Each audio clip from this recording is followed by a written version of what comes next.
Hey, everybody. Welcome. It's True Crime Wednesday.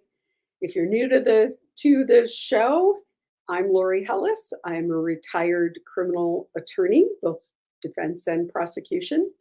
And on Wednesdays, we talk about all things true crime. I sort of got into this community because I got fascinated with the Vallow Daybell case, which I have now written a book about. You can see you can see that down here in the left-hand corner of your screen. The book is available at all your major book retailers, Amazon, Barnes and Noble, and many of your independent booksellers. I also always want to say thanks to all of those folks who have posted reviews of the book. I appreciate more than you know all of your reviews. It is available on your digital platform on Kindle as well as on Audible. So it is called Children of Darkness and Light, and it is about the Vallow Daybell case. Thanks for being here. There's quite a bit to talk about today. I sort of have some opening preliminary things I want to talk about while we wait for folks to join us. We are 6 days away from a presidential election in our country. I've already voted, vote early. In Oregon, we vote 100% by mail and have been doing that for almost 30 years.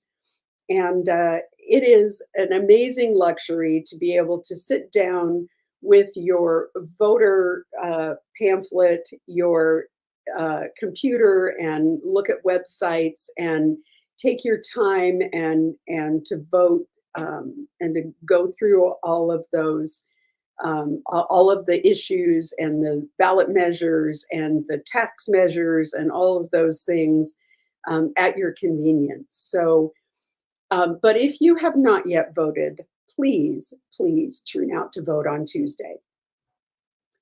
Um, I believe, having spent 20 years in the military, having been a lawyer for 30 years, having always had an interest in our Constitution and our form of government, and a deep, abiding love and respect for it. Um, I believe that it is not only our right, but our sacred duty to exercise that right. So please, please, if you have not already voted, please vote. Don't care how you vote, but vote. So moving on, we have a lot of stuff going on in the true crime community. A lot of things have happened in the last week since our last show. Um, and I want to start out, and I want to start out with some of the, I won't say smaller, but less in depth cases to talk about. The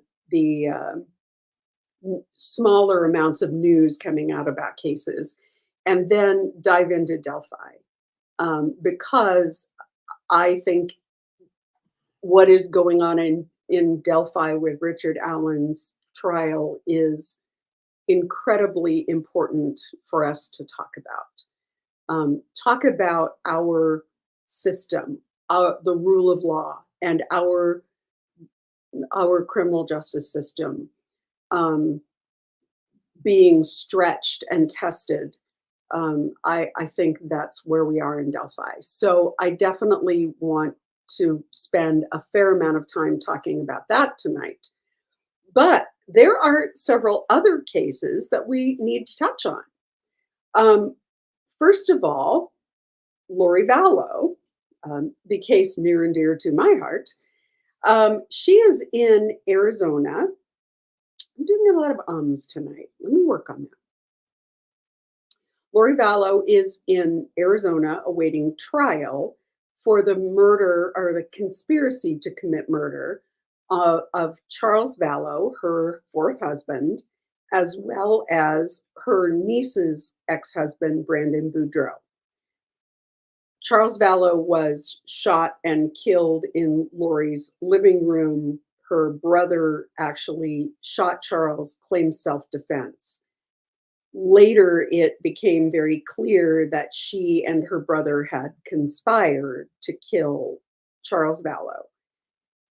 She and her brother also conspired to kill Brandon Boudreaux, who survived an attempt on his life. So she's currently awaiting trial in Arizona.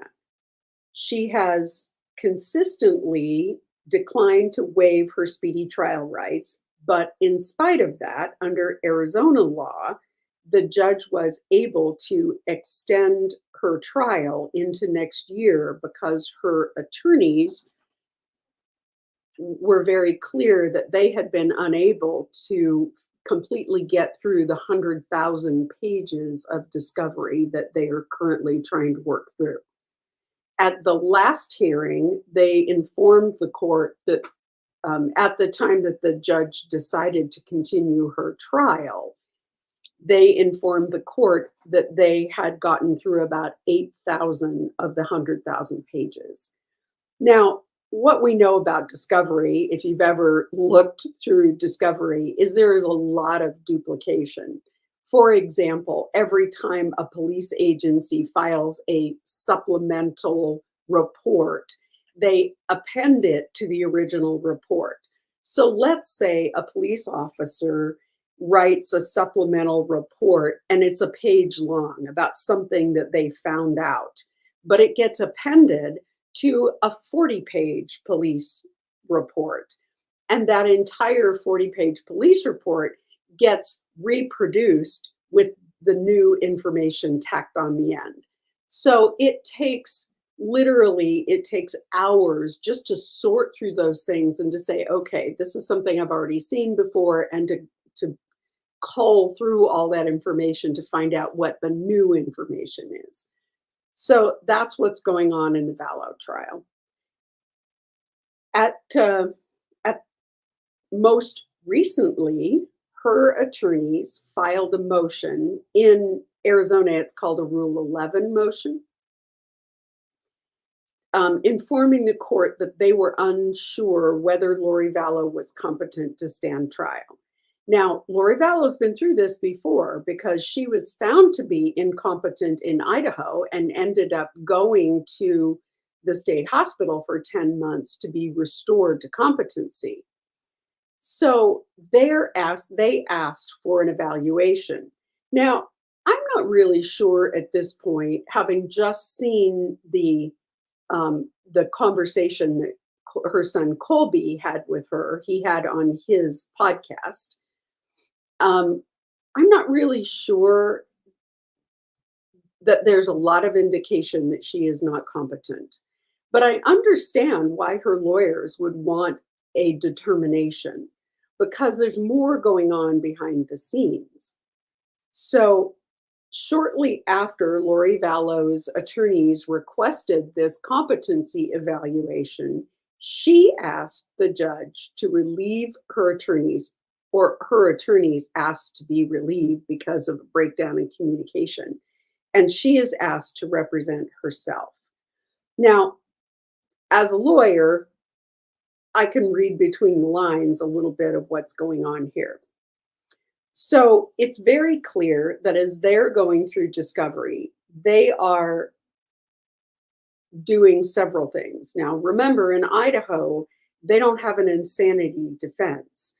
But I think that her attorneys went to her and said, in Arizona, there is an insanity defense. And there is at least a colorable argument, as lawyers say, at least an argument that you can make without having to put a bag over your head, that there is some issue of your sanity involved in the decisions that you made around this case. Specifically, we know that Lori has religious delusions, and we know that those delusions are so firmly ensconced in her psyche that they are absolutely untreatable. So it would make sense for her lawyers to take a look at that and to say, look, a person can be insane at the time that they commit a crime if they do not understand that what they are doing is a crime. So in Lori's case, I think there's an argument to be made, and I've said this all along, that her religious delusions caused her not to her to believe at her core that what they were murdering was not a human being. Whether it's Charles, whether it's the children, that what they were doing was they were not murdering a human being. You heard ample information about that from Alex Cox in his text messages, who said, and his comments to Zulema, his wife, he wasn't human. He was a zombie. He wasn't. That wasn't Charles that was there when they were talking about how he felt about having ended Charles Vallow's life. Now, Alex Cox is dead. He's not around to testify. He's not around to refute any sort of those allegations. And I think, once again, Lori took the position of, you may not bring my mental health into the picture, and you may not blame Chad or Alex. And these lawyers have said, you can't, we're not going to try and go forward with a client who is absolutely tying our hands so that we cannot present an adequate defense. And so they communicated to the court, we've had an irreconcilable breakdown in communication with our client. We don't believe that we can appropriately represent our client any further. And she is now insisting on representing herself. Very interesting development. The judge in her case has decided that he is not going to make a decision on whether or not she can represent herself until this Rule 11, this competency hearing, this competency evaluation is done, and he knows the outcome of it. I absolutely believe that she is going to be found competent. She understands the stakes. She understands what all of the people in her trial do. She understands the process, and she is oriented. So I think she's going to be found competent, and it will be utterly fascinating to see what she does if she continues to want to represent herself. So the other person that we have been talking about, who during some brief period was representing herself, was Sarah Boone. Now, in Sarah's case, she didn't want to represent herself, but she was forced into it because she was unable to maintain a relationship with her court-appointed attorneys, and she went through 8 different attorneys. Now, not all of them were her fault. There were several in the early days that had conflicts. There was one attorney who left practice to become a judge. So they couldn't all be racked up to her, but at least the last 5 could be attributed to her inability to get along with her lawyers. So the judge told Sarah she had to represent herself. She then wrote an ad that she put out out to the court, and which of course went viral on social media. And a Florida attorney came forward and said, it is not right that she does not have a lawyer, and I'm going to represent her.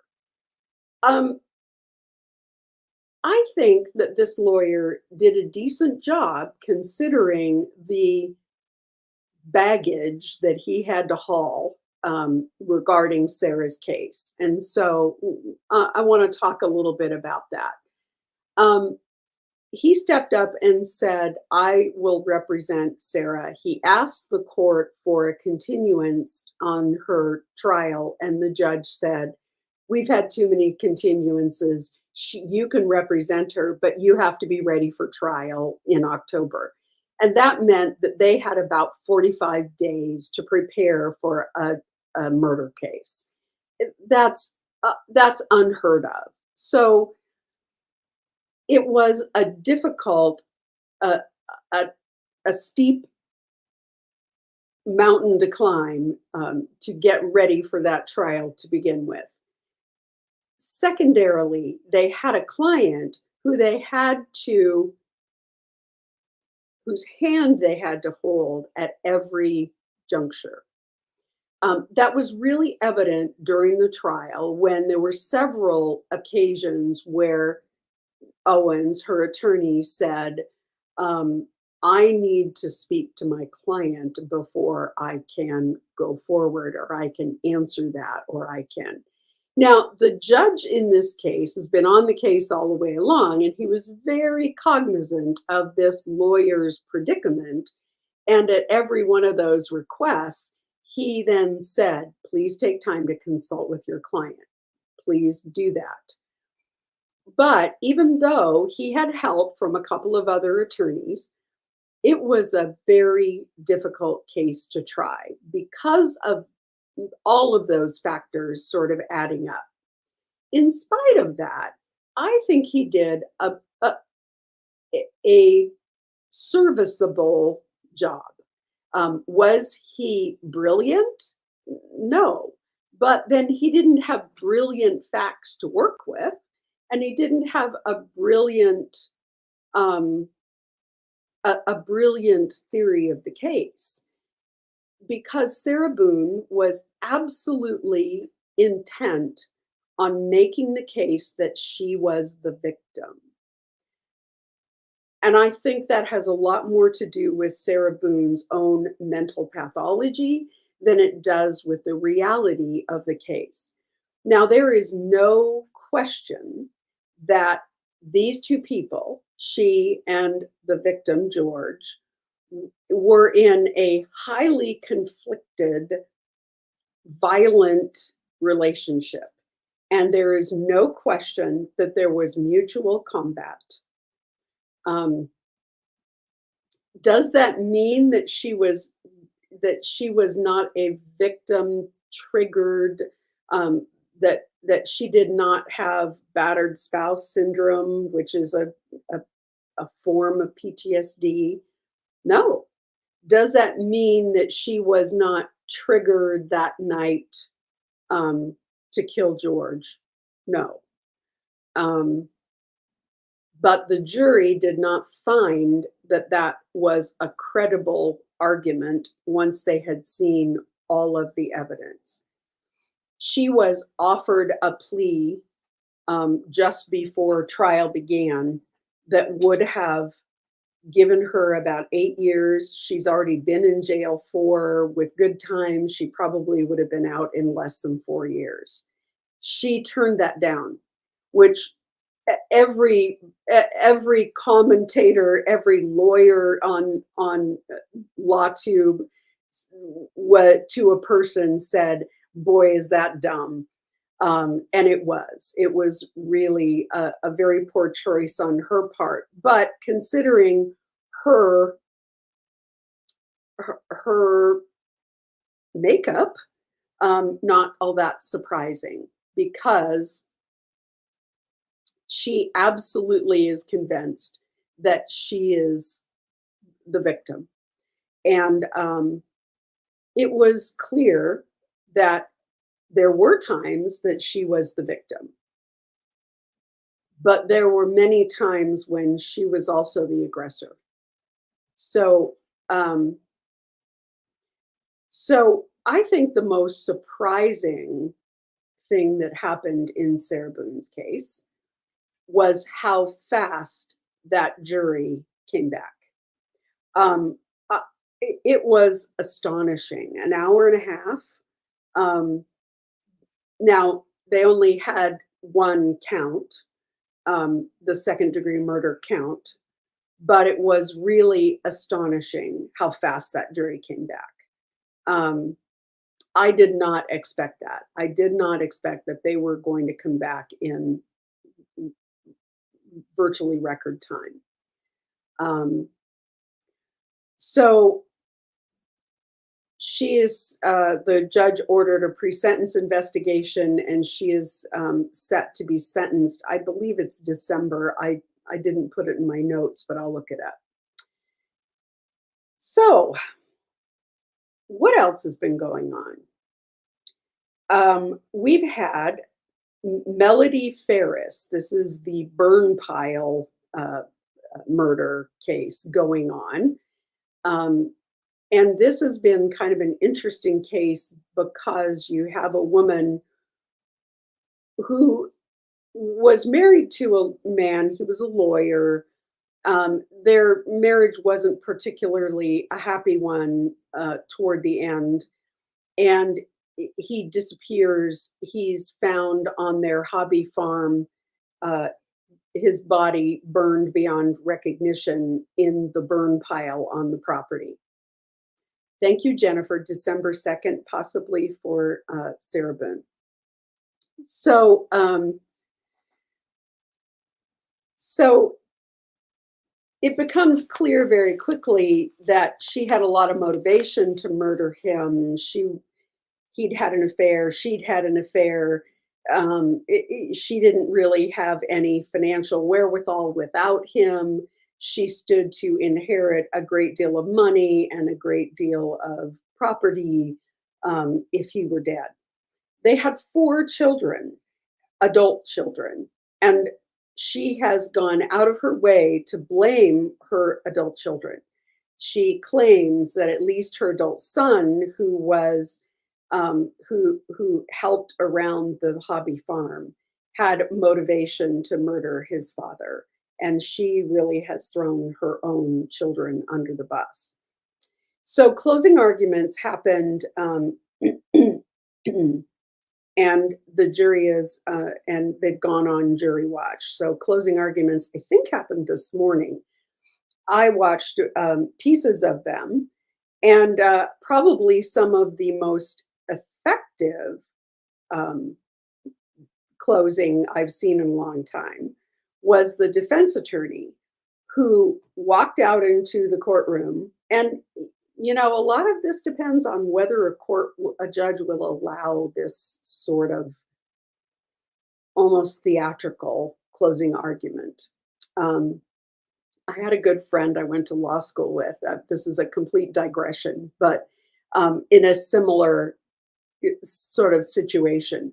This was a civil case with a very overweight lady truck driver who claimed that a toilet was improperly affixed to the floor in a truck stop, and that she, as a result, fell off this toilet and was badly injured. And so the defense attorney, the insurance, the attorney that was defending the insurance company, did his closing argument. They went out and found a similar model of toilet, bolted it to a small platform in the same way it was described that it had been affixed, and he was 6'5" and 350 pounds, which is part of what reminded me in this case. And he sat down on the toilet and gave his closing argument from the toilet while he was sitting on it, as a way to illustrate to the jury that it didn't tip over and buck him off, that it very likely was that this woman was perhaps incapacitated and simply missed when she sat down. Interestingly enough, that a photograph of that closing argument with the toilet ended up on the front page of the local newspaper that afternoon. and it was a complete defense verdict. So they won based on that kind of example, kind of demonstrative uh, um, trial exhibit. So, in a similar manner, in the Ferris case, the defense attorney walked out in front of the jury and he spread out a tarp. And then, because the theory that the state has is that even though her husband was a large guy, she was able to get him on a tarp and drag him on the tarp to the burn pile. And so the defense attorney walked over to a very large pile of 40-pound bags of something. It almost looked like cement or something. They were like, maybe, I don't think it was flour. I've heard of cases where lawyers use flour, but I think this was cement, like concrete mix. And he walked over and very systematically picked up these 40-pound bags and put them on the tarp. And the first one, he dropped it on the floor and it made a big bang and everybody got everybody's attention. And then he very systematically picked up these and dropped them on this tarp until there were 320 pounds because I think his name is Gary Ferris, was 6'5", and oh, it was fertilizer. Thanks, Julie. 6'5" and 320 pounds, and he stacked up all of that fertilizer in bags on this tarp, and then he, who was a guy around 200 pounds, tried to move it across the room. It was very um, persuasive, I think, that I think it was a way to raise reasonable doubt. Now, does the jury have to know what the mechanism was of how she moved that body in order to find her guilty of the murder? No, they don't. But it's going to be up to the jury to decide whether or not that demonstration raised reasonable doubt. So we're on jury watch for that one. It's going to be interesting to see how long it takes the jury to make a decision. Um, they are not sequestered, and they were told that they could go as late as they wanted today. They already had made the decision that they were not going to go late tomorrow because it's Halloween.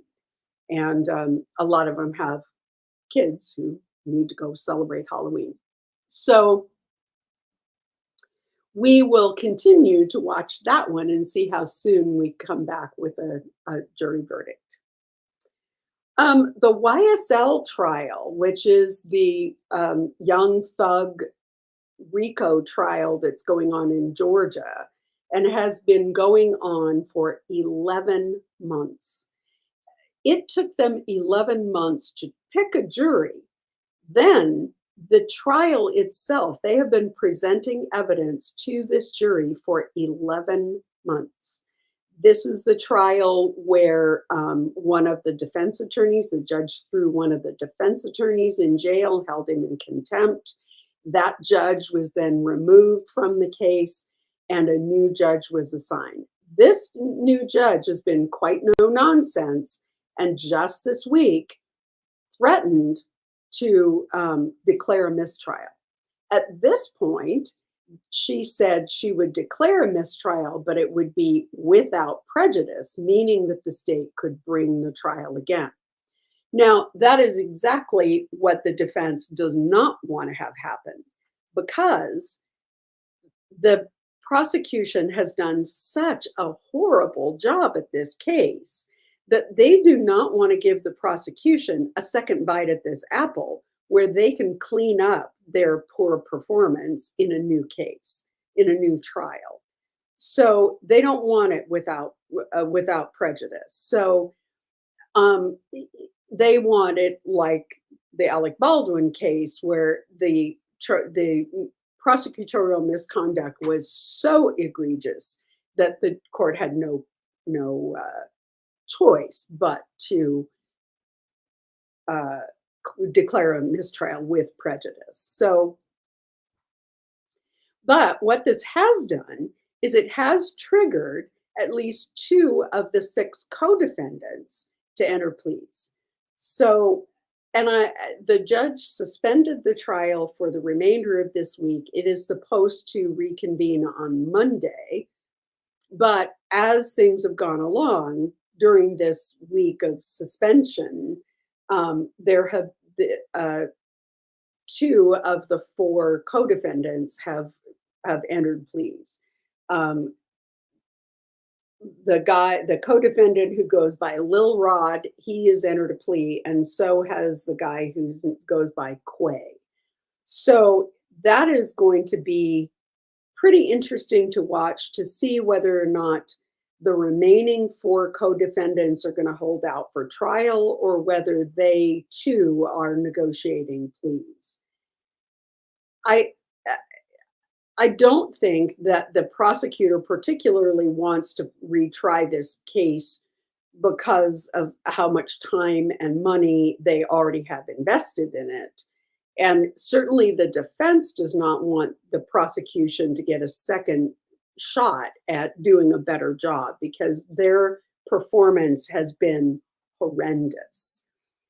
Interestingly, earlier in the week, as the judge was giving them time to have conversations, Fani Willis, who is the elected DA in Atlanta and who has been all over the news because of her prosecution of Donald Trump, it was actually there with the assistant attorneys who were the assistant DAs that are trying the case. So there were discussions going on that the big boss had to get involved in. So I guess it'll be, I guess we'll find out on Monday how they're going to go forward. The other one that there was a really interesting development in is Lindsay Shiver. Now, Lindsay Shiver is the woman from Alabama or Georgia. I'm not sure where she was living at the time, but she was currently living in Alabama with her parents. But she was arrested and was charged under she was arrested in the Bahamas and charged under Bahamian law with conspiracy to commit murder because she and her boyfriend had had recruited a friend to help them murder her soon-to-be ex-husband. The soon-to-be ex-husband and his family are very wealthy and had a vacation property in the Bahamas that they used to fly to on their private jet. And while she was in the Bahamas, this plot came to light, and she and the boyfriend and the friend were arrested. So for the first 2 weeks, she was held in the Bahamian prison called Fox Hill. She then was released on an ankle monitor. She lived in Nassau in a rental house for some period of months. And then before the holidays last year, she was allowed to live with her. She was allowed to return to the United States and was allowed to live with her parents in Alabama while wearing an ankle monitor. So a couple of weeks ago, and I'm going to share my screen here shortly, but I'm going to share my screen, but it isn't going to be all that easy to read, and I am going to read it. She a couple of weeks ago, maybe as much as 4 weeks ago, she attended a hearing in the Bahamas, a pretrial hearing on her case. At that appearance, she appeared with a camera crew in tow. She and her co-defendants had apparently entered into a contract with one of the true crime, I don't know, Dateline 2020, one of those folks. to do to do some sort of a program about her case. In the Bahamas, pretrial publicity and defendants talking to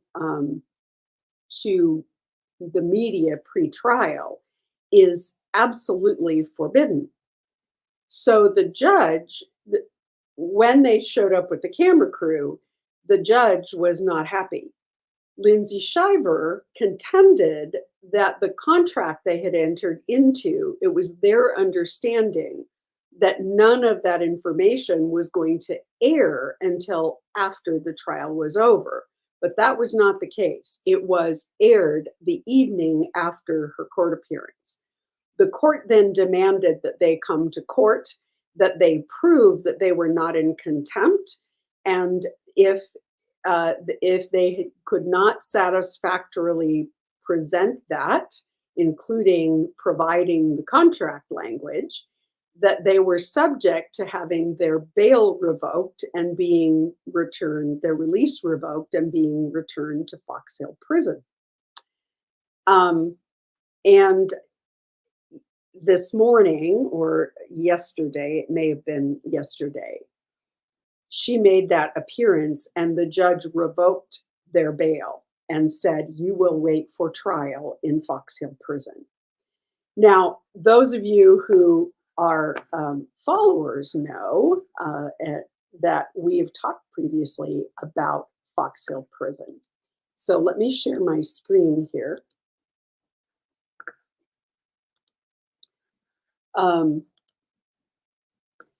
This is a U.S. State Department publication.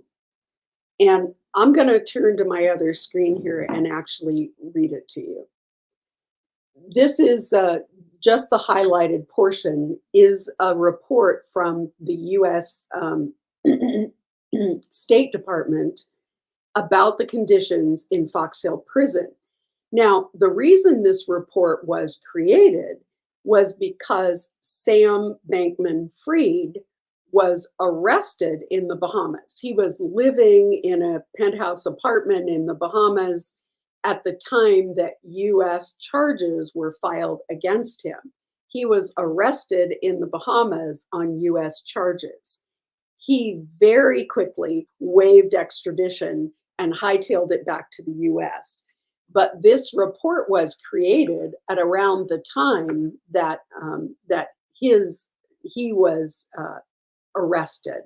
Oh, Jen is reminding me to give you a trigger warning about the deplorable conditions in Fox Hill Prison. So let me just read this to you. And it is the portion of this report on physical conditions within the jail. Overcrowding, poor sanitation, and inadequate access to medical care were problems in the Bahamas men's maximum security block. The facility was designed to accommodate 1,000 prisoners, but was dramatically overcrowded. Juvenile pretrial detainees were held with adults at the prison remand center, a minimum security section of the prison. At the end of November, 8 juveniles were incarcerated. Due to COVID-19, authorities suspended the ability of family members to bring meals to prisoners. Authorities also limited food sales by independent vendors. Prisoners report infrequent access to nutritious meals and long delays between daily meals. Maximum security cells for men measured approximately 6 feet by 10 feet and held up to 6 prisoners. With no mattresses or toilet facilities, inmates removed human waste by bucket. Prisoners complained of the lack of beds and bedding. Some inmates developed bed sores from lying on the bare ground. Sanitation was a general problem, and cells were infested with rats, maggots, and insects. The government claimed to provide access to toilets and showers 1 hour a day due to prisoners in maximum security areas. here's an important note. The women's facilities were generally more comfortable with dormitory style quarters and adequate bathrooms. Individuals in jails complained they were denied access to medical care and food. The availability of and access to medical and psychological care were sporadic. Prisoners consistently complained that prison authorities did not take their health concerns seriously. Sick male inmates and male inmates with disabilities had inadequate access to the medical center. Correctional officers and civil society accused prison management of contributing to COVID-19 outbreaks by failing to quarantine COVID-19 positive prisoners from the general population and failing to provide prisoners with timely access to the vaccine. So those are the conditions that Lindsay Shiver is being held in. Now, as you can see, the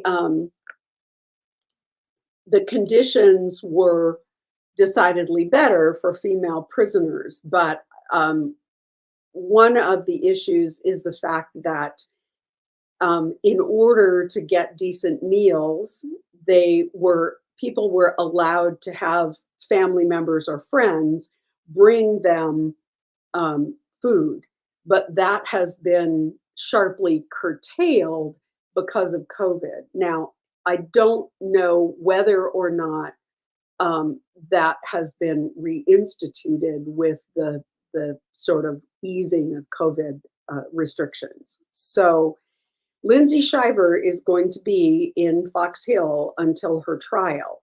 And at this point, we don't have a trial date that has been set for her. We have heard, or Bahamian court access is a lot more limited, and court docket access is a lot more limited than we're accustomed to with the U.S. We have heard that it's possible that her trial could be set for sometime in the spring, like maybe May. I'm certain that now that she is in custody, her lawyers are going to be trying to get a trial date set much sooner. I'm certain that they were not in any big rush to get a trial date set while she was living in Alabama with her parents and on an ankle monitor. But now that she is back in Fox Hill, I'm sure they are working hard to get her back, get her trial set. We also got a verdict in the Leilani Simon case. Now, this was a very sad case. It was a case that Gisela Kay, who does Grizzly True Crime, was covering. Yes, once again, trigger warning. These are difficult cases to have conversations about. So Leilani Simon was accused and recently, in a very rapid verdict, convicted of the murder of her 20-month-old son. Initially, she reported that he was missing and it was treated as a kidnap case, but it very quickly became evident that she was involved in some way. The trial lasted the better part of 2 weeks. And at the close, in what was also an incredibly fast verdict within 2 hours. Now, this indictment there were 19 charges in this indictment. So in addition to the murder charge, there were also other connected charges of lying to police, charges of child abuse, charges, and that prosecutors often do this as a way to make sure that if they don't achieve what they want, if they don't get a conviction on their most serious charge, that they can stack the rest of these charges up and still get a lengthy sentence. So that was the that was the intention. The little boy's name was Quentin Simon. And it is important to say the victims' names. You are right, Jen. I'm trying to be as delicate as possible. But that was a very fast verdict. She is once again going to await sentencing while a pre-sentence investigation is done. Ashley Benefield's sentencing was set for the 3rd of December. That was announced today.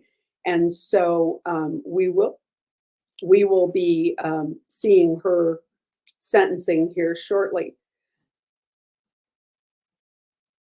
We also found out today that Dee Warner's case is going to go to trial, but not until September of 2025. It is set for September 22nd of 2025.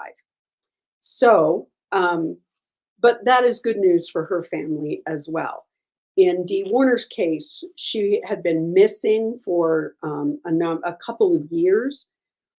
Her family earnestly believed that her husband was responsible for her death, but her body had never been found. Her family went to civil court and asked the court to declare her dead so that they could go forward with a wrongful death suit against the husband. And then he was then later arrested on suspicion of murdering Dee. And it was not too long afterward that a family member drew attention. He had a business, and they had a farm where they had these big tanks where they stored fertilizer. And a family member brought to their attention that these big, huge storage tanks were on the property, and her body was recovered from one of those tanks. So her trial is going to go forward soon.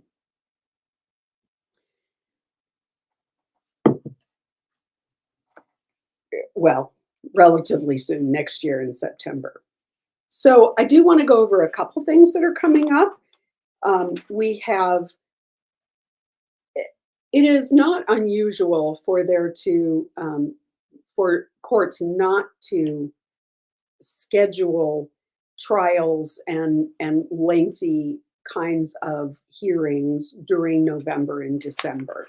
A lot of people are gone. A lot of attorneys try and take time off during those times. So it's not unusual for there to be not a lot going on in November and December. However, there is on the 29th of November going to be a hearing in the Menendez trial.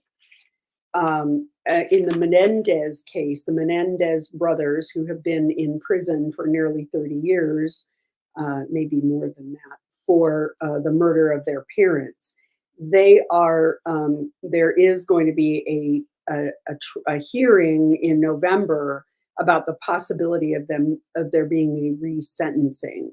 New information has come to light that had they been tried sort of under in this current social climate, this information would have been very relevant to their case.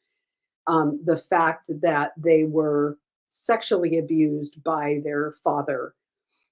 They actually, their first trial ended in a hung jury when that information was presented to the jury.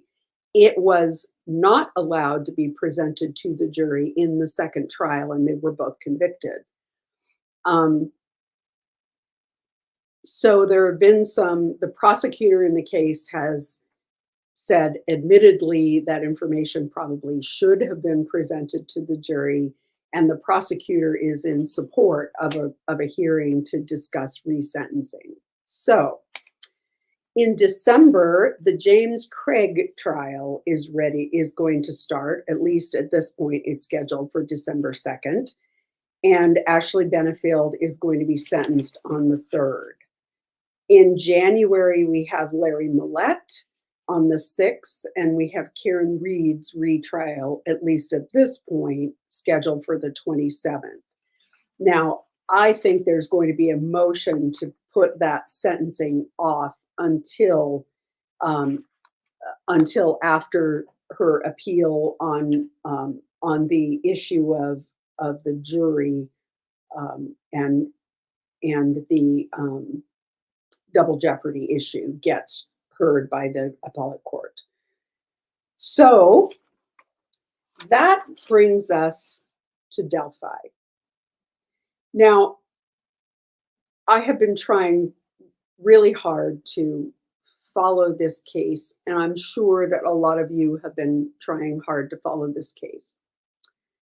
Unfortunately, the only window we have into the courtroom are the 24 people who are allowed every day into the courtroom to watch the trial. There is no live stream. There are no recordings. There is no way for the public to actually experience and hear what's going on. So we're having to rely on the people who make it into the courtroom every day. 3 of those people who have been making it into the courtroom every day are part of our LawTube community. They are Bob Mata from Defense Diaries, Lawyer Lee from her podcast, which is called Lawyer Lee, and Andrea Burkhart. So in order to really sort of get a full view of what's happening, I'm trying to listen to every one of those. So for every day of trial, I'm having to go back and to try and listen to each one of those in order to get a clear picture, a sort of global view of what's been going on. And it's very time consuming. So it's hard to do that. It's it's great to be able to get the perspective of 3 different, very experienced criminal attorneys as they view the trial. But it's very time consuming and hard to do. I want uh, I've looked at all 3 of them, and they all bring a very different perspective to the case. I want to be clear about that. And they're all giving great observations about what is going on in the trial. But there is no question that Andrea Burkhart has done the most detailed. I don't know how this woman takes notes in to this level of detail um, that quickly, but she's been managing to do it, and so her coverage has been so detailed, talking about every objection, the argument on the objection, the judge's response, talking about each witness, their demeanor, their and yesterday I started to listen to today's, but of course the trial is happening in Delphi. I'm on the West Coast, so I am able to get a couple hour jump on when court finishes and the people who are reporting are able to get to their live streams. But usually I'm a day behind because I don't get the information until the evening when they're able to start their live streams. So yesterday's testimony was primarily um, was really the first time that the jury was seeing evidence about Richard Allen. Um, and this was really important. So Richard Allen's been in the courtroom, but up until now, the prosecution has been putting on the crime scene witnesses, the medical examiner, the DNA expert, the the blood spatter expert, the people who responded to the crime scene, the witnesses that were out on the trail that day. It's all been sort of building around that a crime occurred. This is to yesterday was really the first focus on the alleged defendant, on the alleged perpetrator.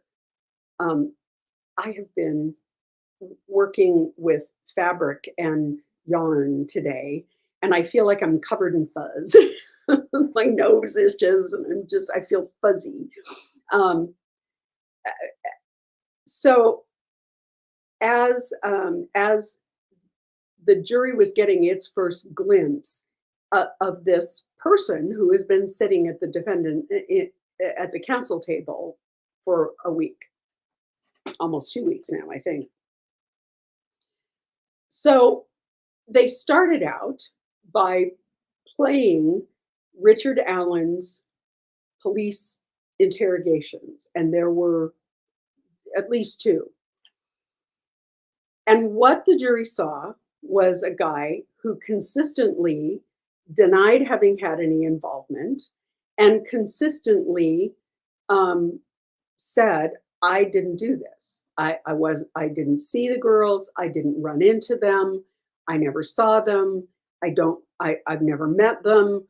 I don't know them. I don't have any connection to them. And I didn't do it. And the jury was able to see that. They were also able to see the very manipulative read method that the police used in the interrogation. The read method is sort of an interrogation method that police are taught that involves manipulation, involves lying, involves, I mean, it really is awful.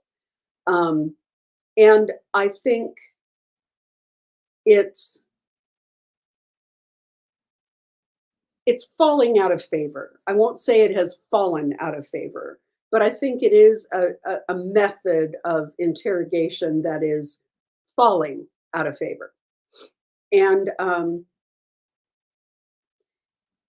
it was very evident. I mean, if there is any episode about Delphi that you are interested in listening to, yesterday's would be the one that I would recommend that you listen to.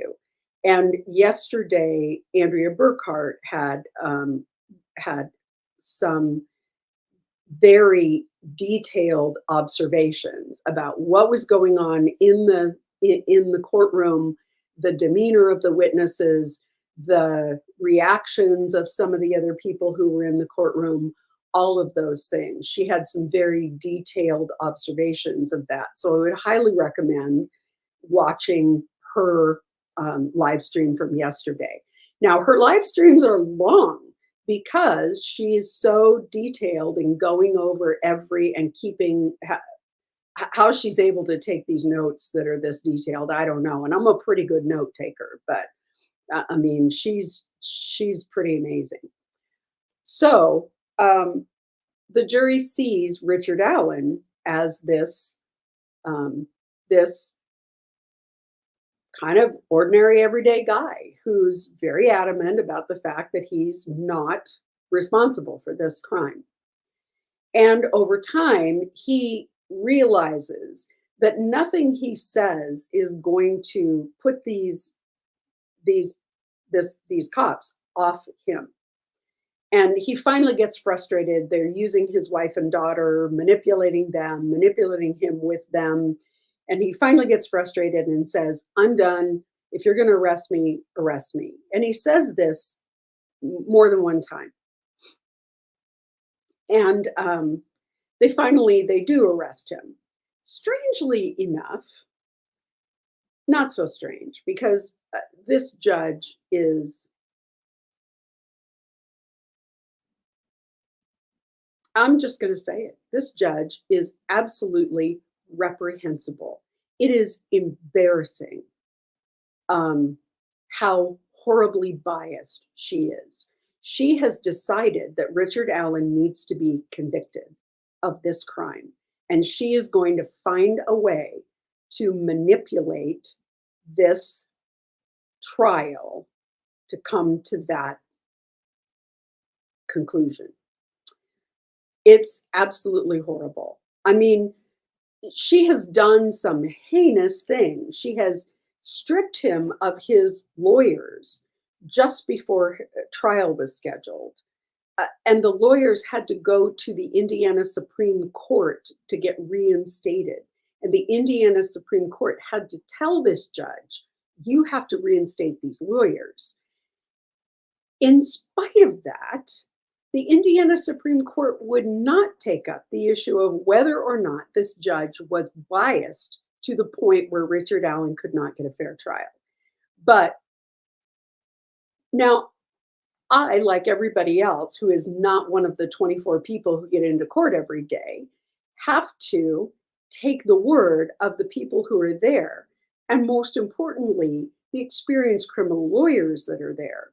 But if everything that we understand from Lee and from Bob and from Andrea if even half of that is actually happening, this judge is so biased that there is no way that Richard Allen is getting a fair trial. And it all really boils down to law enforcement bungling an investigation and then covering it up and trying to protect themselves. Andrea made a note of the fact that in yesterday's, after we saw the videos of Richard Allen in his initial interrogations, they started, the state then began putting on the prison guards and the prison warden to set the stage for being able to put in all of this information about how he behaved in the jail and whether or not he made confessions. So that was the second part. And Andrea made the observation that suddenly a table in the back of the courtroom that had been vacant was full of lawyers, because they were all of the lawyers who were there to make sure that they were covering their butts with all, and she said, these lawyers have got to be really nervous back there because they're all the lawyers representing the prison and the state and the and in fact that particular prison is due to be closed because of a successful Eighth Amendment challenge, cruel and unusual punishment challenge to the operation of that prison. And the warden has been fired for some sort of dishonesty. So here's part of the problem. The problem is that the judge has locked this down, locked down the courtroom, locked down everything. I mean, you think that Judge Boyce in the Vallow case locked everything down. It's times 10 in Indiana. Now, Andrea Burkhart, like I did in Vallow Daybell, has filed some motions to try and get the judge to follow their own state law and release that information and release trial transcripts and recordings. But at this point, there's not a lot of hope that the judge is actually going to rule on those motions before the trial is over. It's very unlikely she is. So I sympathize with Andrea completely that getting access is like pulling teeth in this jurisdiction. So the next thing that happens is that the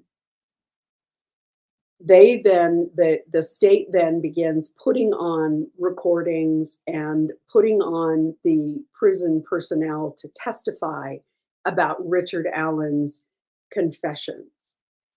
And it is so clear as they go through all of this, that Richard Allen has had a complete mental health breakdown. He is decompensated to the point where he is literally blithering gibberish.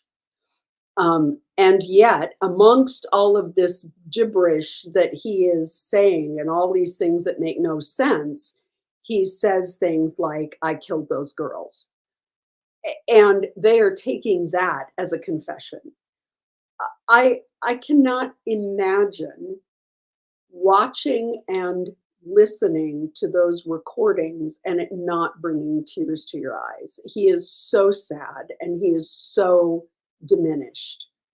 Um, and Andrea made the point that it is a very clear juxtaposition between the the Richard Allen that is seen on the initial interrogation recordings and the man who's sitting in the courtroom today. So I don't think that it's going to be a huge stretch for his lawyers to continue to make the case that these confessions were coerced because he was in solitary confinement for 13 months. And even the prison warden, who was a completely unsympathetic character, had to admit that it is not typical to keep someone in solitary confinement more than a few days because of the impact on the prisoner. And remember that unlike the other prisoners in this maximum security, actually maximum security unit within a maximum security unit, all of the other people are people who are convicted. Richard Allen has been convicted of nothing and is legally and morally innocent. He is presumed innocent. Yeah. So his treatment is deplorable. And the fact that the judge has limited his defense ability to defend him is also deplorable. She is consistently not letting the defense bring in evidence. She is consistently sustaining objections when the defense is using information to impeach the credibility of the witness on the stand. She is not allowing impeachment testimony. She is not allowing them to elicit that kind of information. And she is just putting up roadblock after roadblock in the trial to keep Richard Allen from getting a fair trial. So Richard Allen's attorneys, Baldwin and Rosie, have renewed their motion to bring in the third-party culprit information. They contend that that the state opened the door in the presentation of their evidence as to Richard Allen, as to whether or not there was a third-party culprit. And they've renewed that motion. The judge has it, but hasn't ruled on it. I don't think anyone believes that the judge is suddenly going to change her mind about this, but it is important for them to make the motion in order to continue to try and get that information in, because it's part of their appellate the part of the grounds for Richard Allen's appeal. I think the most unfortunate thing is that if this jury finds Richard Allen guilty, he will be serving a sentence, very likely for a crime he did not commit. I know that there's a lot of mixed opinions about whether or not Richard Allen committed the crime. but it's very likely that he is going to begin serving a prison sentence and while his appeal winds its way through the appellate court. And at best, there could be a new trial. So it appears that the state is going to rest tomorrow and that I'm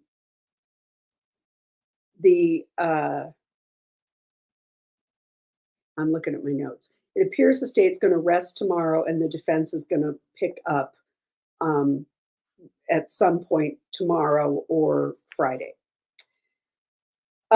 Today, I started to listen in. One of the things Andrea said was Nancy Grace was in the courtroom today, although she didn't stay very long. She sort of got what she thought she needed and left. That's no surprise. I'm not convinced that Nancy Grace is the most thoughtful or most thorough of legal commentators. But during today's testimony, they heard from Dr. Walla, who was the jail psychiatrist. And it appears that her credibility took some hits because she's a true crime junkie. She was following the case on social media, commenting freely and posting about the case during the time that she was treating Richard Allen in the prison. Yikes. Shades of Lori Vallow with the sheriff and the magistrate in a Facebook group commenting on the evidence early in her case. So all the while, she's visited the bridge, she's and following and posting about the case. All the while, she is providing him with mental health treatment and is actually talking to him about the facts of the case. So I think there's going to be a good defense argument to say, maybe she's responsible for feeding him information in the case that coerced him into a confession. So that's as far as I got in listening. But I want to play a little snippet of a comment that Andrea made because I think it's really important. So I am going to share my screen. Now, I want to point out, Bob Motta was fortunate enough to be invited by Rick Allen's wife, Kathy, to sit with the family in their allotted seats. So he has been assured getting into the courtroom. But Lawyer Lee and Andrea, in order to get their seats in the courtroom, are showing up at 2:30 in the morning to line up to get into the courtroom. And the other thing that happens is if you leave the courtroom for lunch, the courtroom's closed, you have to immediately go get back in line to get back in the courtroom to hold your place. Up until earlier this week, the judge had said no food, no drink in the courtroom, no food or drink in the courthouse. So people who were there to observe the trial, didn't get anything to eat or drink for 8 hours because you couldn't leave the courthouse and go get something to eat and be guaranteed that you were going to get a seat back in the courtroom if you weren't in line. Now the judge has said you can bring food or drink into the courthouse, just not into the courtroom. So people at least are able to eat while they wait in line to get back into the courtroom. So these folks are staying up all night, napping in camp chairs in line, wrapped up in sleeping bags because it's cold there. And that's what they are having to endure in order to be in the courtroom and bring us a glimpse into what's really happening and bring us the truth about what is happening in that courtroom. So I am going to share my screen.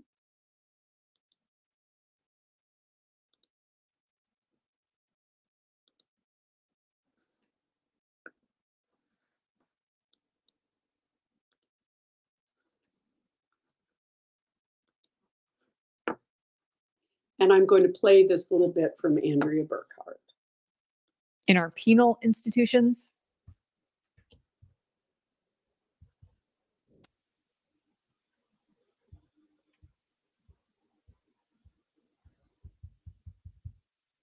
sometimes it's just sickening to be a human, you know? Like if that's all okay, if that's all okay, can I like go be a frog or something? Not live in a world where people will treat other human beings like that.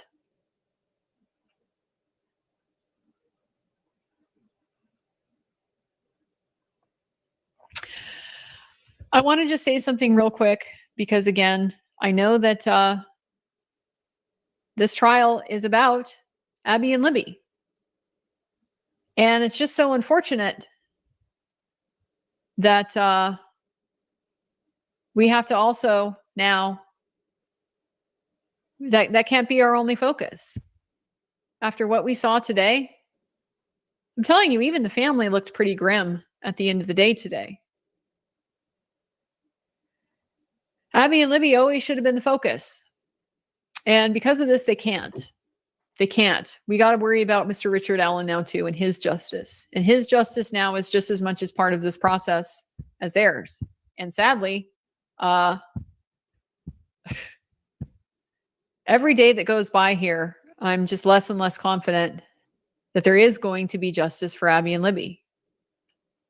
It's a shame. This didn't have to be a zero-sum equation. It really didn't. It never did. It never did. We didn't have to pick. We didn't have to pick one or the other.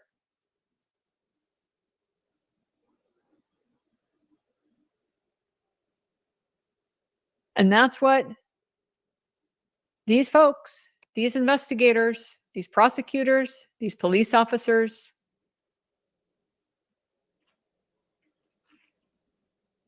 that's what they chose to make this avenue for justice for Abby and Libby. That's what they chose to turn it into. And so it just goes to show it was never about them. It was never about them. That old saying, I think it was Nietzsche, might have been Schopenhauer, might have been somebody else altogether. Can't even remember. About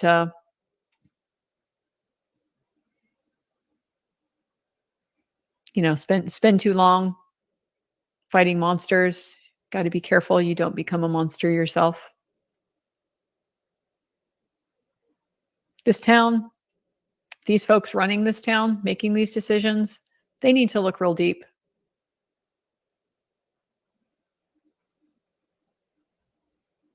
And now we know. Now we know why they're hiding it. Now we know why they want nobody but the 24 of us for whom they are making it as difficult as possible to get in that courtroom door. Now we know why we're the only ones who are seeing it.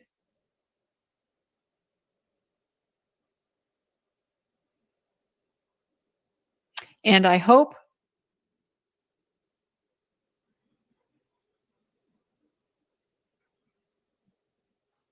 they're ashamed.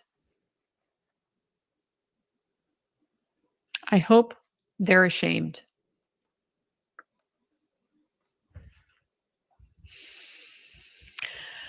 Let's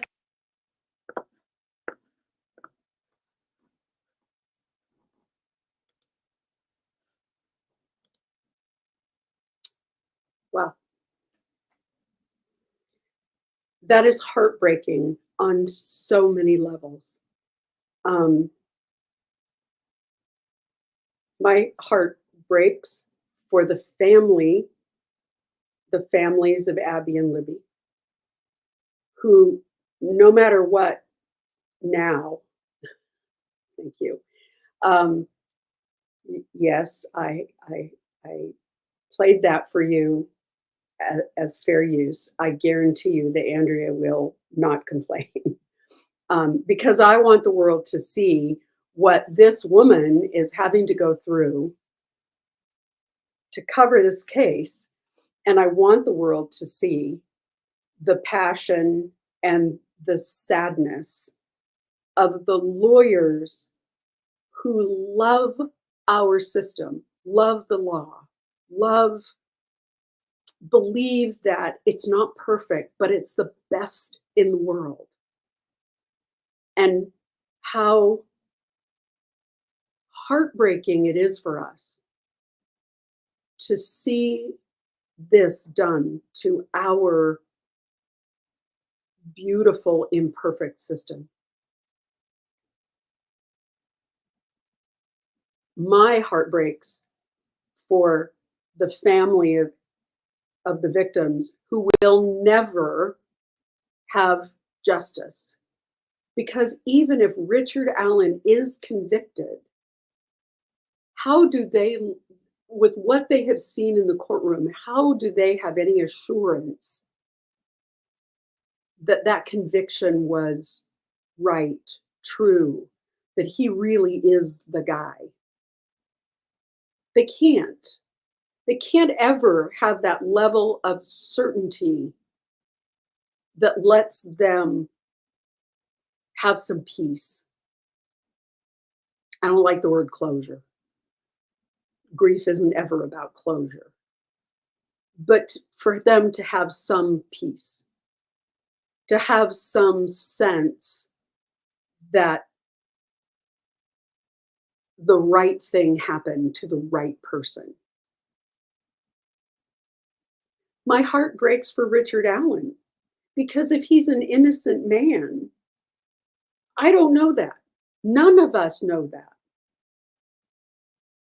But we rely on our system to do the very best to ferret out those facts. And we're never going to know in this trial. It is never going to happen. And so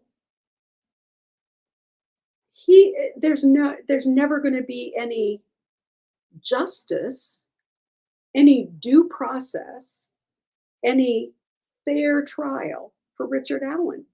That's never going to happen. He's being deprived of that at this moment. And what we know about our system is if he gets convicted at the end of this travesty, it is going to be virtually impossible to unring that bell. Less than 1% of cases that are appealed are overturned. It's so unlikely. So it's never going to be possible for him to go back and say, I want my fair trial, because that bell is being rung right now.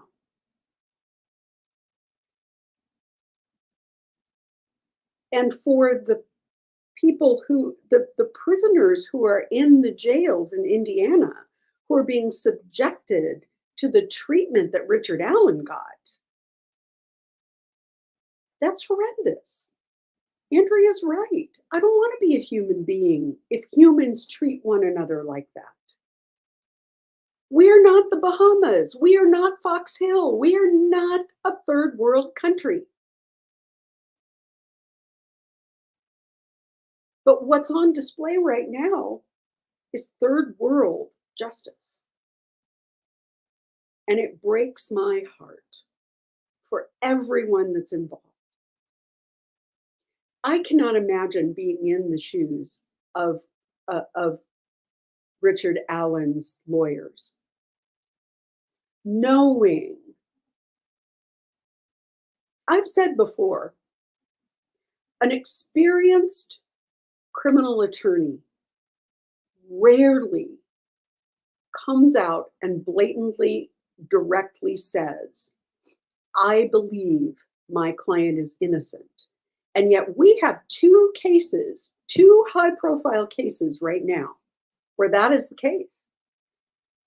We have Ann Taylor in the Brian Koberger case, a woman who has been practicing criminal law for as long as I did, who has tried many death penalty cases, coming out and saying, not, I believe that my client is entitled to a fair trial, not, the prosecutor can't prove the case, not any of the things that we see in typical cases. She's come out and said, I believe my client is innocent.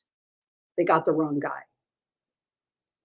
Likewise, in Delphi, we have these two lawyers coming out and saying, we believe our client is innocent. Not, we're going to make sure he gets a fair trial. Not, the prosecutor can't prove the case. Not any of those things. They have absolutely and unequivocally said Richard Allen is an innocent man. As a lawyer, that speaks volumes to me. Volumes about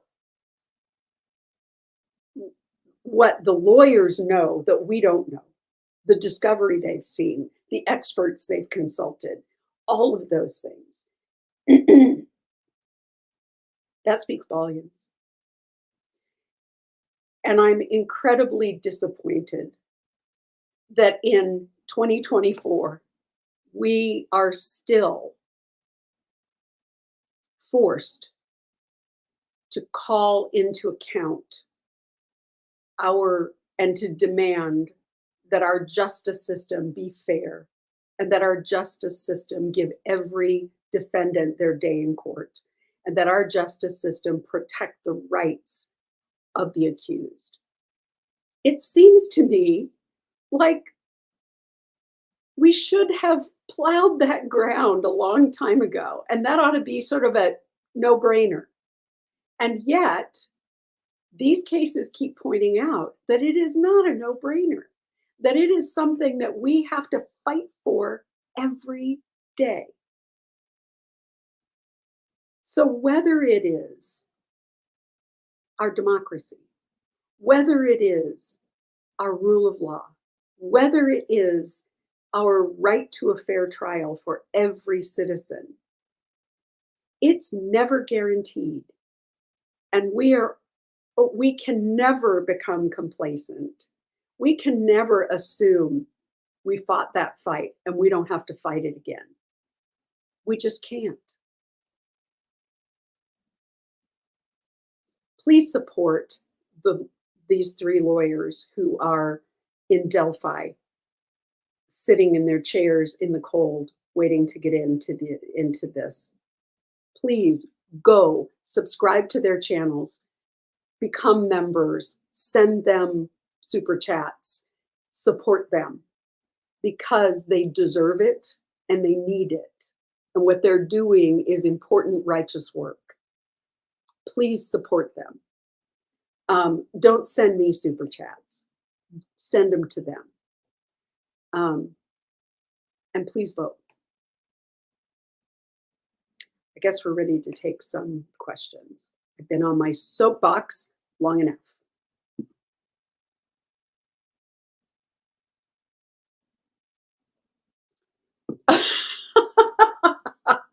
Yes, True Crime Cat. Thank you. That is this guy up here. I always point the wrong direction because the screen is backwards. This guy up here. I had tried to turn my camera so that I sort of left the cat stand out of the picture. However, there's a lot of light coming in, so I'm trying to adjust for the light. So yeah, he wandered in. That is Orion. He is one of two. He has a twin brother who is a Blue Point Siamese, and he's decided that today is his day for his. He's ready for his close-ups. So there he is up there. When we moved into our new to us house, The prior owners had made some kind of interesting wall color choices. And this room that I set up as my office is kind of gray, like the inside of a battleship. And then to make it even worse, the prior owner went around and filled holes from pictures and those sorts of things, and spackled them, but there was no painting. So the room is polka dotted, and it's on my to-do list to change the interior color and brighten it up a little bit and color up the polka dots. But right now, that's what you see is I have little speckles on all my walls. So I've been sort of focusing on the other parts of the house that more people see, although I should worry about it because you all see it. But anyway, so I hope eventually we'll get there. Hi, Eat the Food, Tina. If Richard Allen is found not guilty, can he be retried? The case against him so far seems so inept, and he seems to have been treated very poorly. I cannot disagree. Here is the problem. The problem is that his defense has been hamstrung on so many levels. And some of the most important information that should come in has been kept out. Even if you give the judge the okay, we won't bring in the Odin stuff. The only real link that they have to Richard Allen is this bullet. It is an unspent round. It's an unfired round. First of all, to answer your question, if he is found not guilty, he cannot be retried. Once jeopardy attaches, to retry him for the same crime would be double jeopardy. And jeopardy attaches when the jury is sworn in. So if he is found not guilty by some stretch, he cannot be retried. The only real evidence connecting him is this bullet. Now, his lawyers have made the point that that the bullet is a common type. That there's a lot of people who have 40 caliber that have weapons that fire 40 caliber rounds. They pointed out that the comparison ended up being less certain than the prosecution sort of tried to assert, that it was less definitive than the prosecution tried to say. What they have not been allowed to bring in, because the judge has already ruled in an evidentiary ruling they can't bring it in, is the fact that this extractor comparison information is highly subjective and very much junk science. We talked about it before, but just sort of a quick little, sort of thumbnail of it is when you fire a bullet out of a gun, you have not only the impression that the firing pin makes on the brass, but you also have the fired lead bullet. And because every gun barrel, every bullet that's fired out of a gun barrel leaves a trace on the inside of the gun barrel, the inside of a gun barrel can be much more like a fingerprint for the imprint that it leaves on the lead projectile. Likewise, because the firing pin is going to hit the brass a little bit different every time, the imprint it leaves on the brass can be much more indicative of that particular gun. On the other side, the very fact that you have worked that bullet through the workings of the gun and that the extractor has pulled that bullet out and ejected it is far different, because it appears that a similar gun of a similar manufacturer, the identical gun from the same manufacturer, could leave the same extractor prints. And in fact, that the expert had to give them that much, that it is true that the same make and model of gun could leave the same imprint. But what the judge didn't allow them to do was to bring in their own expert to talk about why it's junk science. So they don't have as strong an argument before the jury about this bullet, about saying this could be anybody's bullet. And so I think that they have at every turn been put at a disadvantage. So it's not just that they're not able to. You're right. The defense's metallurgy specialist wasn't allowed. The person who they were going to bring in to talk about why this is junk science wasn't allowed. So they're stuck arguing that the prosecution's expert wasn't that strong on the comparison, and that it could be anybody's bullet, and but they don't really, and the jury's left to sort of wonder, well, if this is such bad science, why didn't you bring in your own expert? Well, the answer is they couldn't. And that's not something they can tell the jury. They're just hamstrung. So it's got to be incredibly frustrating for them. I can't imagine being them. I mean, they've been pretty restrained. I understand that a couple of times each of the lawyers has gotten a little bit righteous anger with a witness, but they've been pretty restrained. I don't know if I could be. To be honest, I think I'd be losing my mind. Hi, Rachel. I still have not heard who officially sent Richard Allen to prison. Wondering if anyone else has. Oh, well, I don't know who exactly it was, but the judge was definitely involved in the decision. So, as I understand it, and it's this case has been going on a long time, so I may have misremembered it, but as I understand it,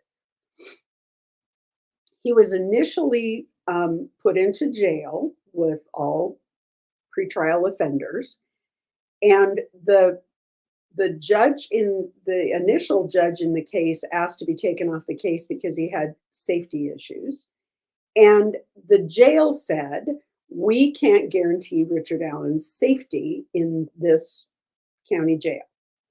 And so the judge agreed that there needed to be a safekeeping order. Once there was a safekeeping order, then the jail was free to transfer him to the prison. And once he was transferred to the prison, it was totally within the control of the prison management as to how Richard Allen was treated. Initially, they said he was a suicide risk.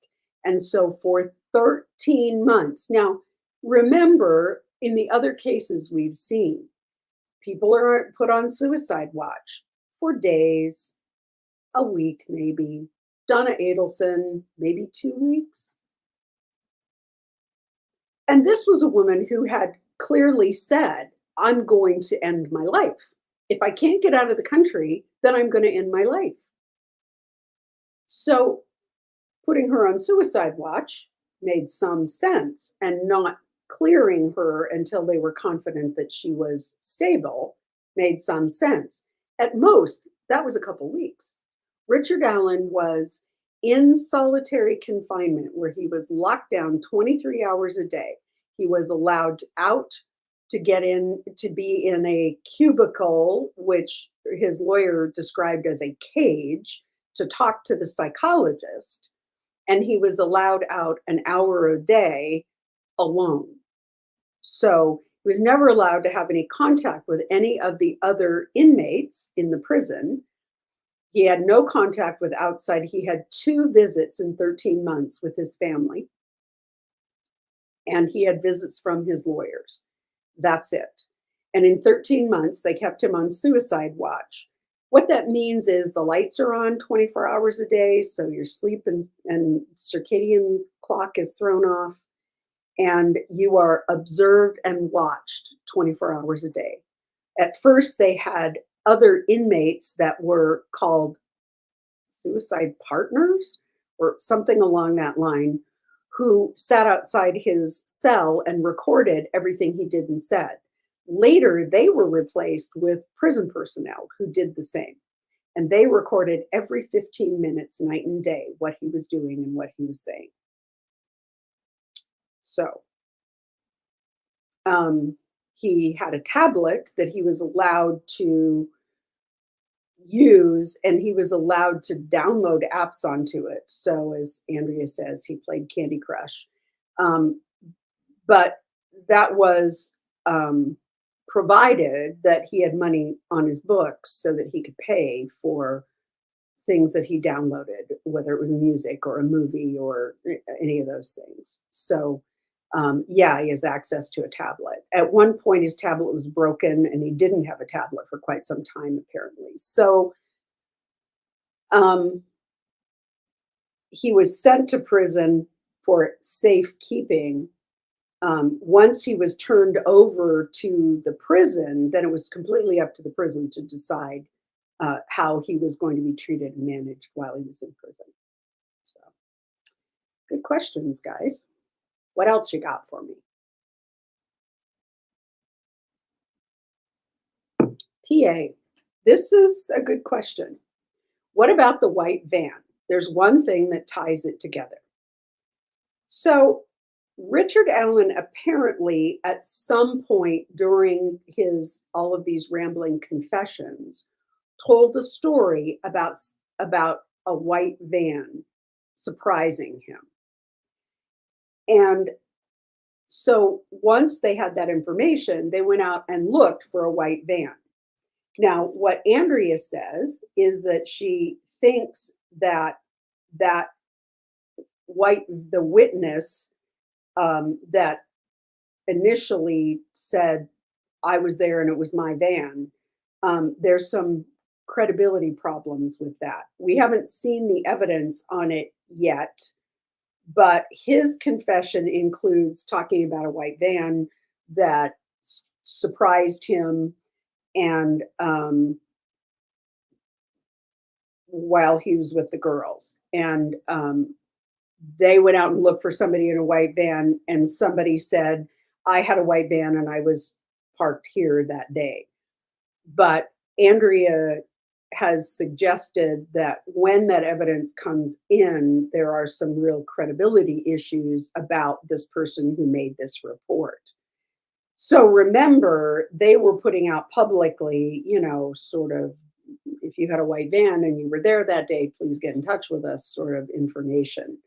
And that typically can bring out people who make false statements. So I don't know about that information yet. It hasn't been presented, but Andrea suggested that there were some real questions about it. So it'll be interesting to see what they put on and what comes of that. And like I say, it looks like the prosecution's going to rest tomorrow, so we might see that witness tomorrow. Good point, though. You guys have been following this case. Ladybug lady, how are your ladybugs? Question, is there anything we the people can do or say about this atrocity of a trial in Delphi? Maybe write the Supreme Court. It's very scary on every level. This is corruption out of control. Well, I think that if you are a citizen of Indiana, this should be extremely concerning to you, and you should be taking a very hard look at your elected officials. If you are a citizen of Indiana, I think you should be taking a long look at your elected sheriff, at your elected DA, at your elected attorney general, at your elected judges. And I think you should be looking very hard at whether or not there is widespread corruption.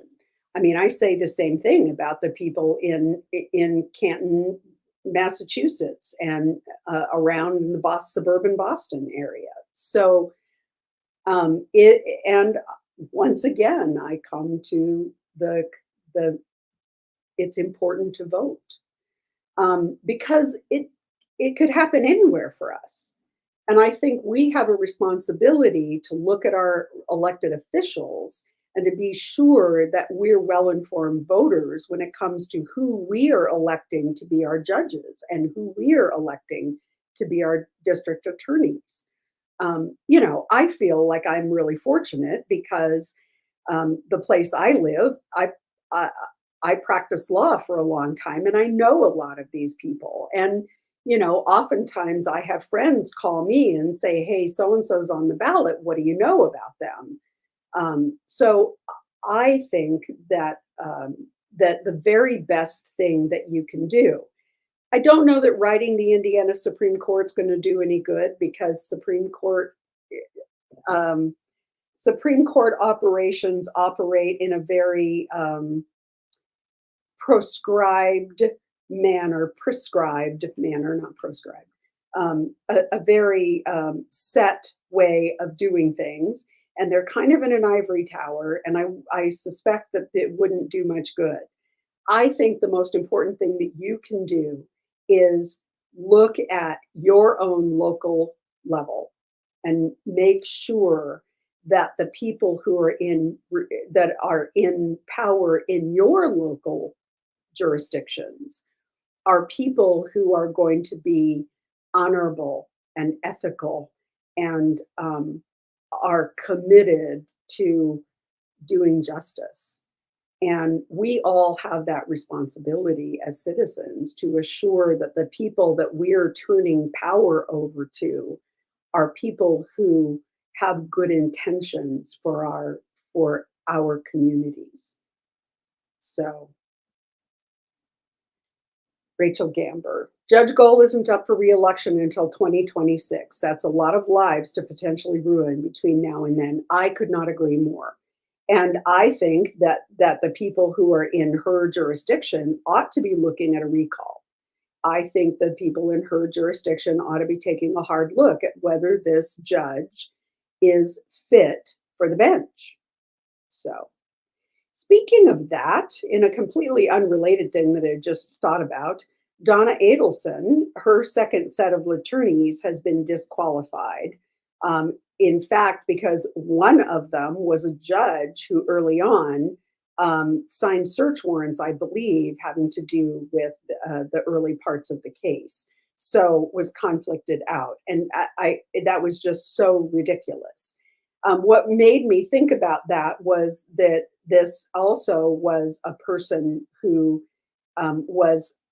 was found to be um, not fit for her job, and then was going to represent Donna Adelson. So that one's weird. But getting back to Delphi and to Judge Gull, I sincerely hope that the citizens within her jurisdiction are are contemplating recall because you're right. She's got another 2 years to impact a lot of lives. And if she did this to Richard Allen in this high visibility case where everybody's looking at her, imagine what she does in cases that that nobody cares about, the homeless vagrant. Yeah.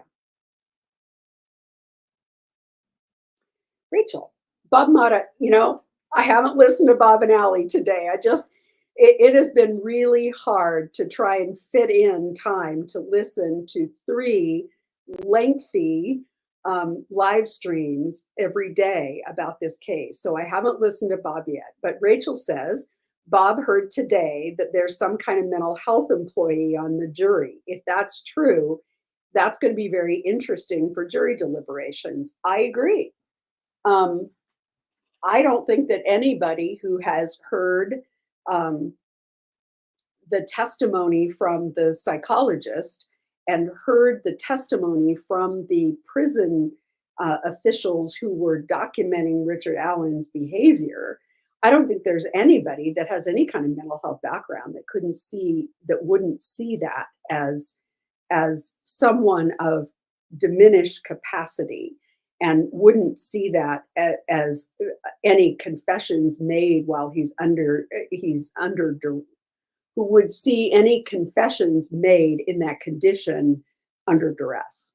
So I hope so. I hope that there is somebody who's going to be a cooler head and going to say, wait a minute, this guy was not competent to make those kind of confessions.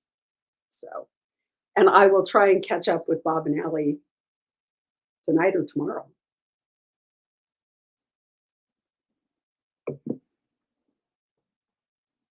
Hi, Carrie. What's the chance Kelsey German's rooted hair would be in Abby's hand after all she went through? This is a good question.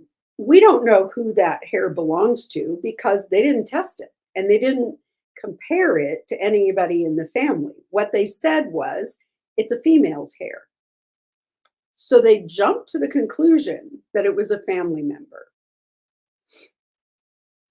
I think we've talked before about how easy it is for hair to transfer. Now, I understand that these girls, uh, one of them was her clothes were removed, those clothes were put on the other girl. I mean, there was a lot of shuffling that goes around, but human hair is incredibly mobile and transferable. One of the things, this is sort of getting in the weeds, but if you talk to a hair expert, they're going to tell you if you look at a human hair under a microscope, it almost has scales. It has a cuticle on it that's almost like a scale, and what that means is that hair it can hook on to things, and um, it can move because of friction can move it, and so yes, it does seem like after all that time, what are the odds that it's wrapped around her finger or between her fingers? But who's to say? Because they didn't test it and it was not identified as Kelsey German's hair because they did not compare the females in the German family. They didn't even take their DNA until much later, and that hair wasn't analyzed. So yes, it's more difficult. It's more complicated for a rooted hair. But the next time you brush your hair, take a look at your hairbrush. There are going to be, you get a knot in your hair, and you kind of really work at it to get the knot out. I guarantee you, there's going to be hair in there with roots on it. Hair is, in my experience and in my um, in what I have learned over the years, is that hair is some of the least um, the, the least probable kind probative kind of evidence, um, because there are so many ways a hair can get on something. I think that's why we saw in the Vallow case, both sides kind of went, yeah, okay, Lori Vallow's hair was in the tape that was around JJ. Okay. But nobody jumped to the conclusion that Lori Vallow was there and wrapped the duct tape around JJ's body because her hair was found there. Everybody could see. I mean, all of the lawyers could see that there were 100 possibilities, way more than that, for how that hair got into that tape. It could have been she slept in the same bed with JJ. I mean, so Kelsey German's hair with a root on it, it is on the body of the victims. How does that happen? Yeah, the bodies were manipulated and they were moved around, but they also were clothing was taken off and put on and removed, and who's to say that that hair wasn't on a sleeve that was pulled off the body over the arm, and the hair didn't end up on her hand that way, stuck to blood or stuck to moisture, or so I don't put much weight on the fact that I think it was another missed opportunity. It was bungled by the police because they automatically jumped to the conclusion that the perpetrator was male, and so they automatically jumped to the conclusion that the hair had to belong, because the hair was female. It had to belong to somebody in the family, but they didn't do that testing. So how will we know? Another missed opportunity. Jason Blackwood. Is this the same situation as Stephen Avery and Brandon Dassey? Hmm.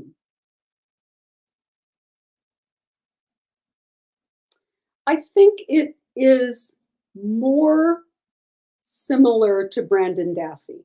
It's been a while since I've looked at the facts of this case, but Brandon Dassey was a juvenile, clearly of diminished capacity. He had learning disabilities. He was potentially intellectually disabled. And he was interrogated in a very unethical and improper way, in a similar way, using the Reed method, and they were able to elicit a confession from him. One of the things in most states is you can't just introduce a confession without some corroboration in the evidence. So you can't just have somebody make up a confession out of whole cloth and not present some sort of corroboration in the physical evidence. There's got to be something that corroborates what this person's saying. And that is clearly what is missing in with Brandon Dassey, and what's missing with Richard Allen as well. So I think it's more like Brandon Dassey, because by the time they were eliciting a confession from Richard Allen, he clearly was of diminished capacity, and he clearly had been the circumstances around his treatment created a coercive atmosphere, I would say. Stephen Avery, not so much. I think with Stephen Avery, the allegation is that the physical evidence was planted.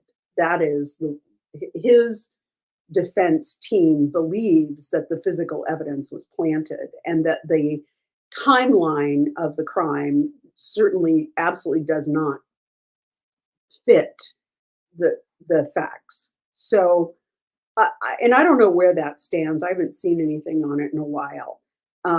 I think the sadder case is Brandon Dassey. I don't know. Is it Dassey? Because I think that his confession, they took advantage of the fact that he was a young person, diminished capacity, and coerced a confession out of him. At best, they planted a memory, which can happen with someone who's impressionable and easily convinced of things. So, good question. Carrie, hi, Lori. We have this Fall City massacre here in Washington State that has devastated the community. What do you think about the Kent factors to decide whether a juvenile is tried as an adult? Wow, that's a big question. Every state has a little bit different criteria for when a a minor can be tried as an adult for a violent crime. I am not 100% um, familiar with the Kent factors, but I'm going to look them up so that we can talk about them next time.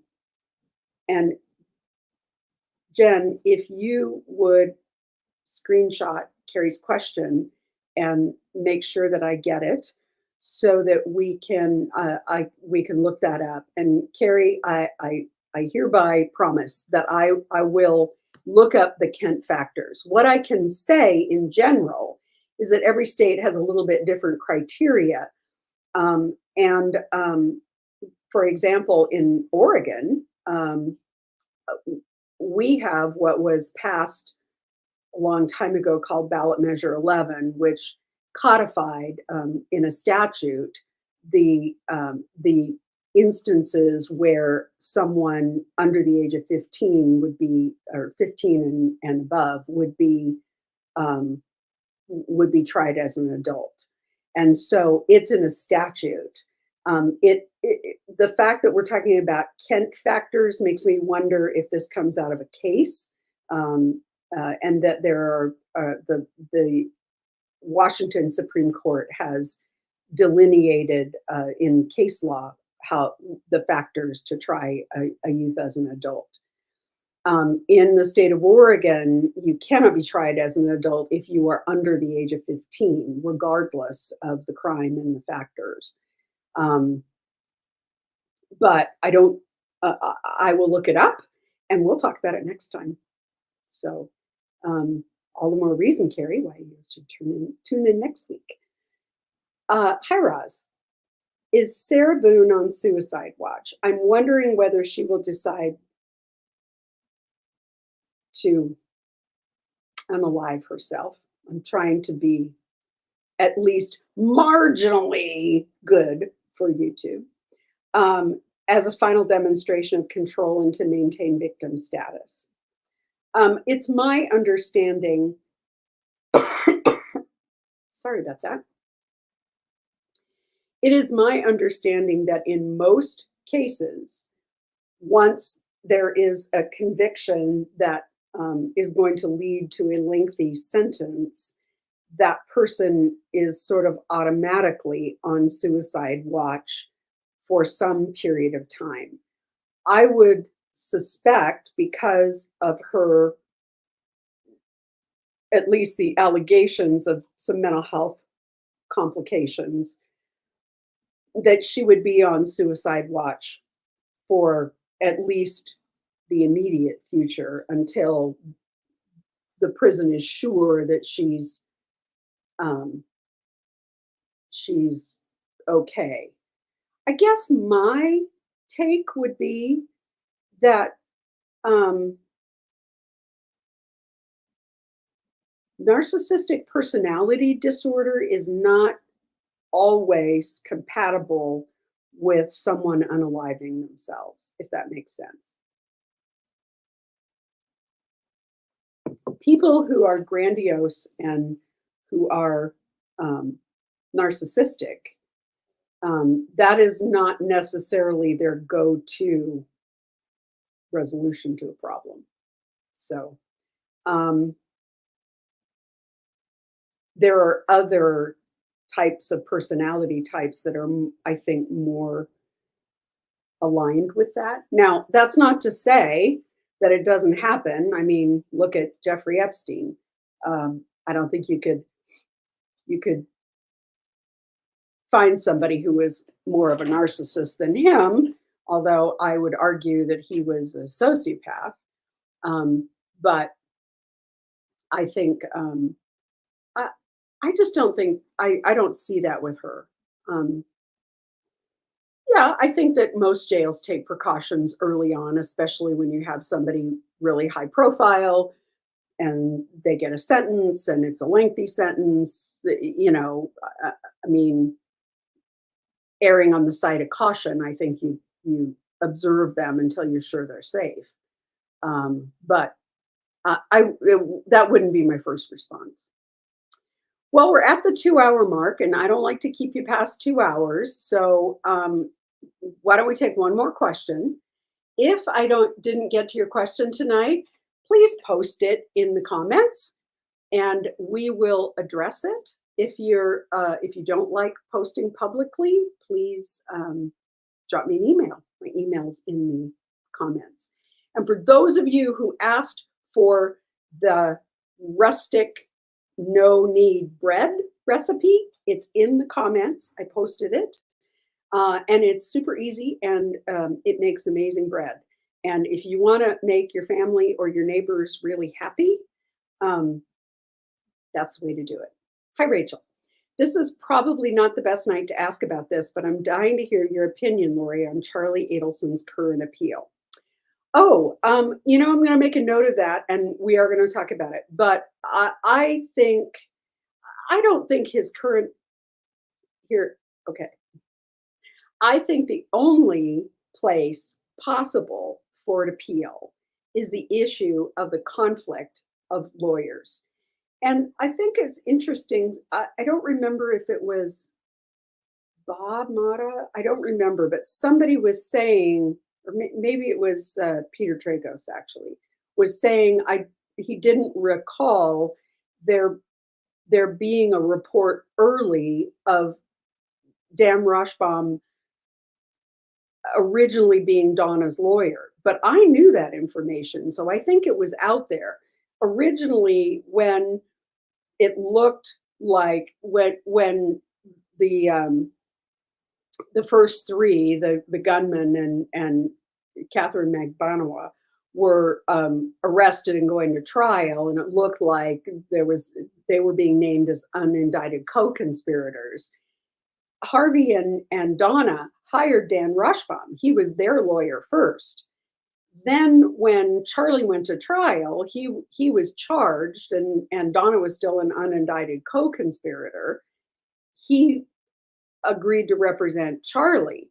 Now, my recollection is that Charlie and Donna both waived that conflict, but I don't know that for sure. Because at that point, Donna and Harvey were not indicted. So I don't remember that. But if in fact there wasn't a valid waiver of that, then I think that's an appealable issue. I still think there's an appealable issue with Charlie and Donna having the same lawyer because I'm not sure that that's a conflict that could be waived. I'm not. There are some conflicts that simply are not waivable, and so I think that issue is probably going to be his best shot at a new trial. Other than that, I don't know that there's going to be a lot for him to appeal, but I think that conflict has made things really murky. This is the reason why most lawyers are so cautious about conflict. And had I been in Dan Roshbaum's shoes, I would have never taken Charlie's case.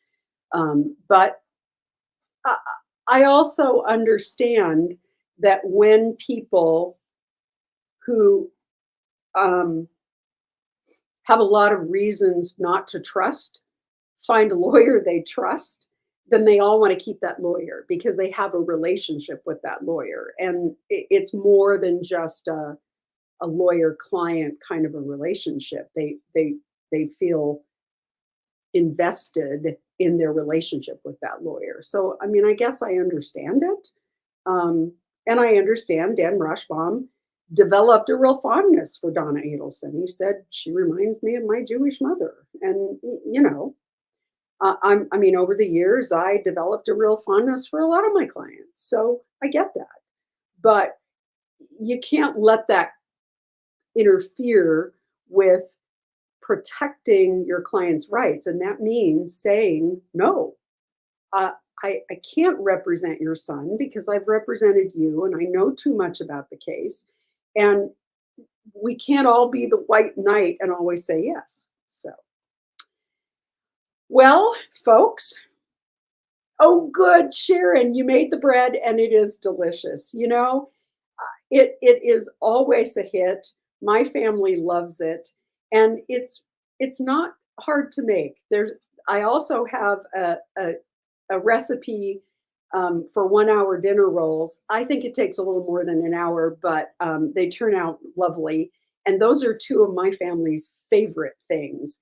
If there's a loaf of that bread around, I guarantee my husband's having toast for breakfast.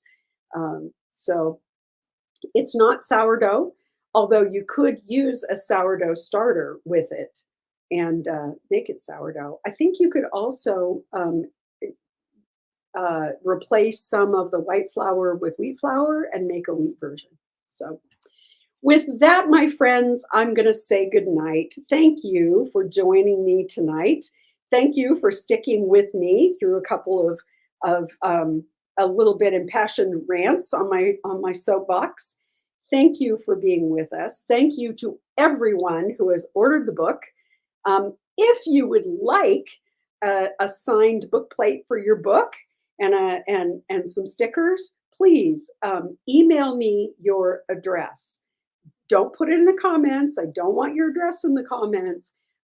Share it with me on email and I will make sure it gets to you. I don't use those addresses for anything else except addressing a note to you. So please do that if you would like a signed book plate and some stickers. Thanks for everybody tonight for joining me. I will see you next week for True Crime Wednesday. And until then, have a great week. Have a happy Halloween. If you have little ghouls and goblins that are going to be out, be safe. Enjoy it. It goes too fast. And I'm going to say good night.